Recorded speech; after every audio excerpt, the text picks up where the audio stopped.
It is National Suicide Prevention Week. The pandemic, as we all know, has had a big impact on mental health crisis, especially for the young ones. That's right. And Dr. Ashley Zucker is a child psychiatrist with Kaiser Permanente San Bernardino, and she joins us to explain what prevents young people from speaking out and how adults can address mental health issues. Doctor, good morning. Thanks so much for being with us.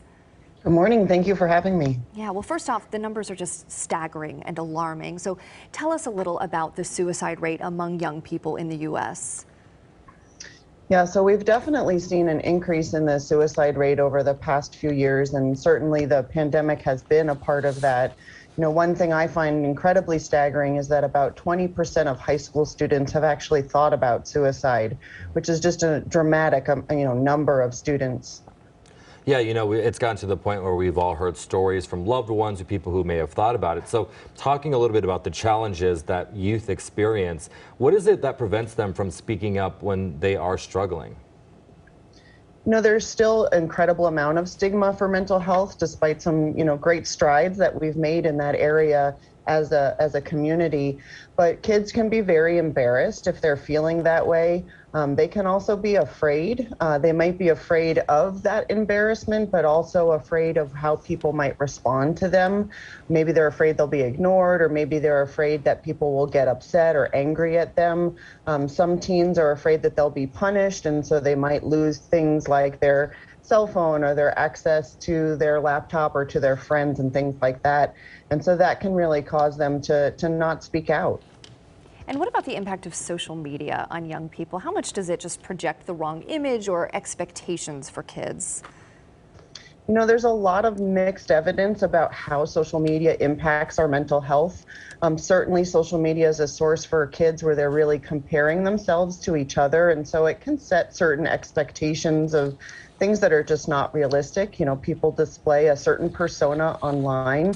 One thing that is very concerning about social media is that there can be a contagion effect for suicide. And so that's why really making sure that your kids are looking at the appropriate content when they're online can be very important, and ensuring that they're, not really following different trends or things like that that can lead to following stories about suicides in particular. Yeah, and Doctor, let's talk a little bit about how adults can see the signs that a kid may need some help or need to seek a therapist. What do we need to look out for?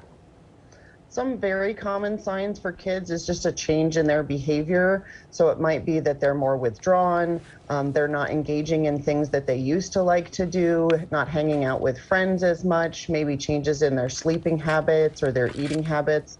Certainly if they have a change in how they're performing at school, those can be warning signs that something's going on. Some kids will even make some statements where they're really kind of sneaking in the fact of what they're thinking about and hoping that someone might pick it up. So signs like saying that they're thinking about ending their life, or they're giving away their possessions, or really talking to people about what might happen if they weren't here.